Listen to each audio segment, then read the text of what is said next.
કેટલા voltage show કરે વોલ્ટમીટરમાં એટલે લઈ જાય ઓછા સર વોલ્ટેજ લો વધારવું વધે છે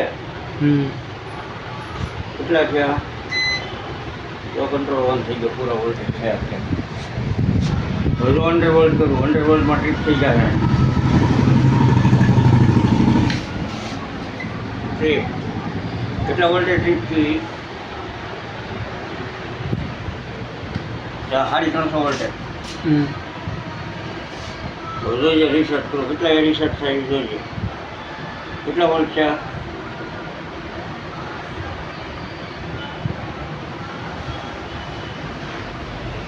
350 370 375 વોલ્ટ 380 હા 385 વોલ્ટ રિસર્ચ થઈ ગયા અહીંયા ઉપર જો લો volt trip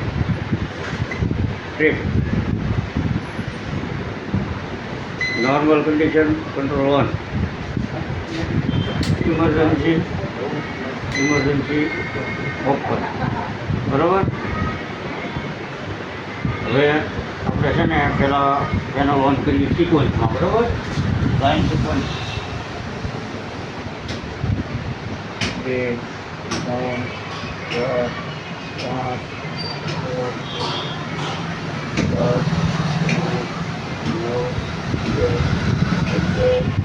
4 5 IMPR 1 IMPR 2 elevator airlock valve lower 2 બરાબર અક્ષીલ 50 delta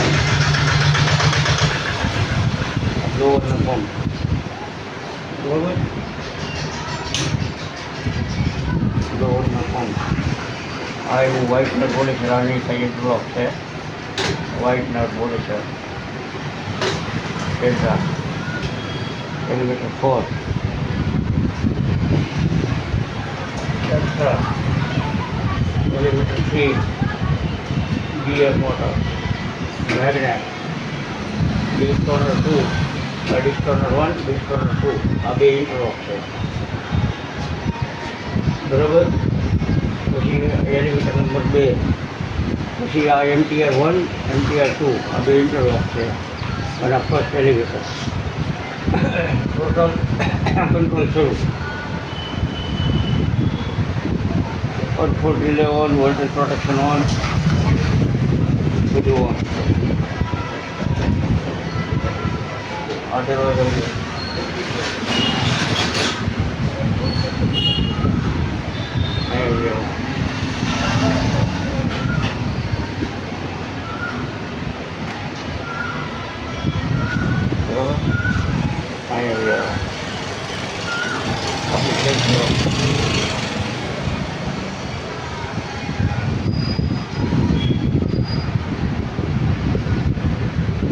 લાઈન ચાર્જ કમ્પ્લીટ બધી સિસ્ટમનું પ્રોટેક્શન ઓન છે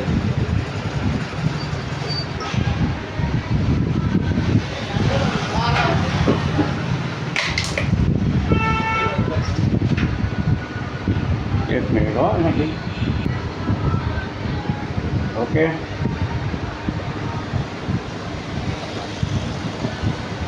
હાલો અહીંયા આવો જાઓ એર કમ્પ્રેસર ને એક કેપેસિટર સાથે જમેલા ઇન્ચાર્જ બરાબર હવે આ દેખાડે છે ટાઈમ આ main switch multifunction meter energy meter phase indication outgoing chamber ઉપલી રોલ લ્યો બસ રેડી હાલો બોલે આપણે જાઓ પૂરા ચેમ્બરમાં બધે લાઈન ચાર્જ પહેલેથી છેલ્લે સુધી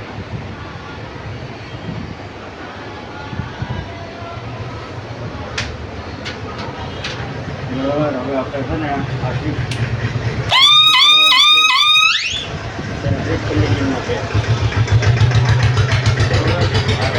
બેંક આમાં કાંઈ શો કરવાનું નથી. કેપેસિટર હવે આપણે છે ને ઇન્ટરલોક સિસ્ટમનો ટ્રાયલ લેવાનો છે. પહેલાં અર્થફોલ્ટ ટ્રીપ પહેલાં ઇન્ટરલોક સિસ્ટમનો ટ્રાયલ લઈએ. આ મશીન કોઈ પણ મશીન સિક્વન્સમાંથી ટ્રીપ થવાના કારણે પૂરી અપર લાઇન બંધ થઈ જાય. અપર લાઇન ટ્રીપ બરાબર. હવે અપર લાઇન ઓન થઈ ગઈ.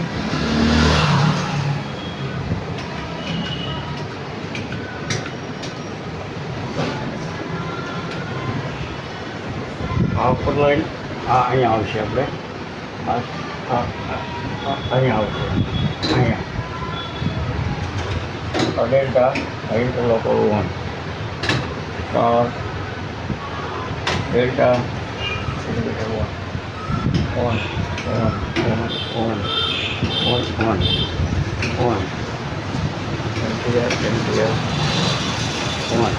બરાબર.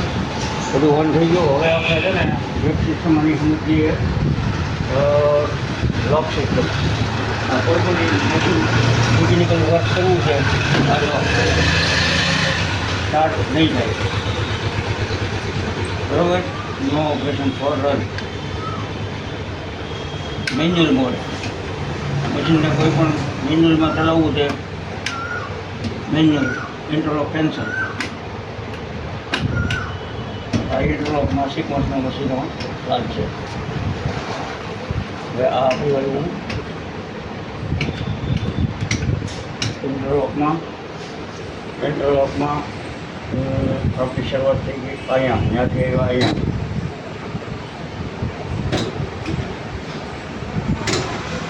Star delta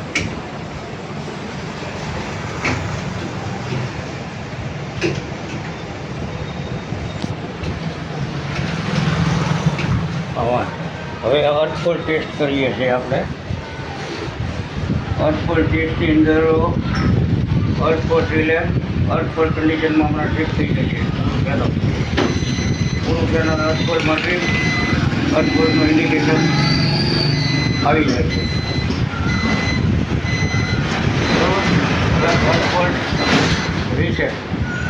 અર્થફોલ reset control on અને ફરીથી આપણે બધા જ મેન્યુઅલમાં શરૂ કરીએ. સિક્વન્સમાં નહીં, આ મેન્યુઅલ ટેસ્ટિંગ હાલે છે. બધા જ મશીનો ઇન્ડિવિજ્યુઅલ મેન્યુઅલ ઓપરેશનમાં રન થાય છે.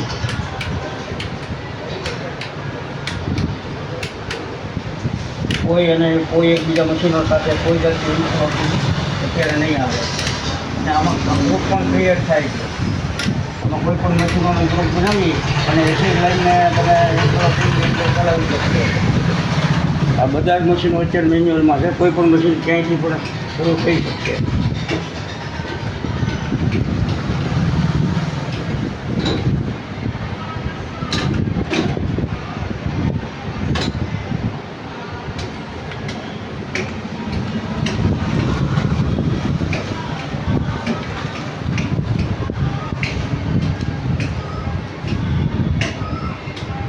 એમ્પિયર બંને બ્લોવરોના એમ્પિયર દેખાડશે. એમાં શો કરશે. આમાં ત્રીજા બ્લોવરના એમ્પિયર શો કરશે આના અંદર. અને બધું જ ફાયર ટેસ્ટિંગ કમ્પ્લીટ છે. હવે ઇમરજન્સી ટેસ્ટિંગ હાલે છે. Emergency total panel stop condition. Emergency of emergency release કરવાથી કંટ્રોલ ઓન થઈ જશે અને પૂરો તમે કોઈપણ ઓપરેશન ફરીથી શરૂ કરી શકશો. હવે આના અંદર ટેસ્ટ લેવાનો આપણે અંડર વોલ્ટેજનો અને ઓવર વોલ્ટેજનો. અંડર વોલ્ટેજ ને ઓવર વોલ્ટેજનું ટેસ્ટિંગ આપણે લઈએ છીએ. અત્યારે વોલ્ટેજ 20% પ્લસમાં રાખેલું છે ઓવર વોલ્ટેજનું અને 20% માઇનસમાં સેટિંગ રાખેલું છે. આપણે ઓવર વોલ્ટેજનો ટ્રાયલ લઈએ.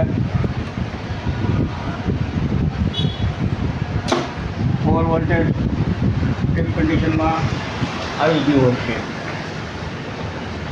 આવી ગયું ને ભાઈ? હવે આપણે ઓવર વોલ્ટેજ રીસેટ બરાબર એવી રીતે 100 વોલ્ટનો ટ્રાયલ લઈએ. એ 20% સાથે અત્યારે ટ્રાયલ મોડમાં રાખેલું છે. 20% આપણે ડાઉન કરીએ એટલે હમણાં આગળ એનું પણ આવશે. તેને અંડર વોલ્ટેજ ત્યાંથી કરાવવાના પડશે. અંડર વોલ્ટેજ આપણી સપ્લાય સિસ્ટમમાંથી આપણે કરાવીએ છીએ. વોલ્ટેજ ઉપર શો કરો ઘટે છે કેટલા છે આ?